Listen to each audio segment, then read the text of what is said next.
A torrent of sound spins from his lips as I watch in awe, words flying so quickly that I can see the shell moving on the loom as a tapestry of prose forms before my eyes.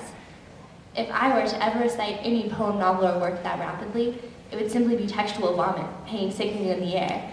But he wrote it, and he makes it art. I take this opportunity to think back to the height of my literary prowess, 3rd grade. Back then, I was a writing goddess. The 50-page novel I crafted that year still holds the class record, longest story ever. It's my record too. Not only that, but my vocabulary was exponentially more expansive. Example given, I used words like mauve on a regular basis.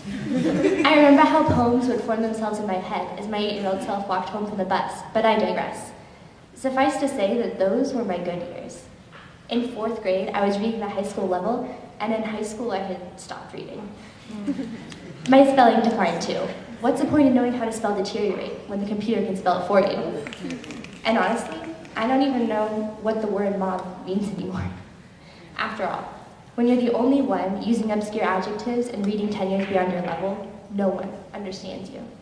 Now, my written works are restricted to the occasional Facebook note of literary splatter, my incoherent thoughts on a page, the unsightly product of wrenching open the rusty valves of creativity and exposition somewhere deep inside me. I'm sure that no one can follow my thoughts in that format, but at that point it's more for me. I have to say something in my own voice, my original voice, my 3rd grade voice, before I dumbed it down for everyone else and eventually lost it altogether. Now, trying to write is like trying to put a hacked up and decaying body back together and telling it to walk. So I apologize for this bumbling and humble outline of my thoughts. I assure you, if I had written it 10 years ago, it would have been much more eloquently expressed.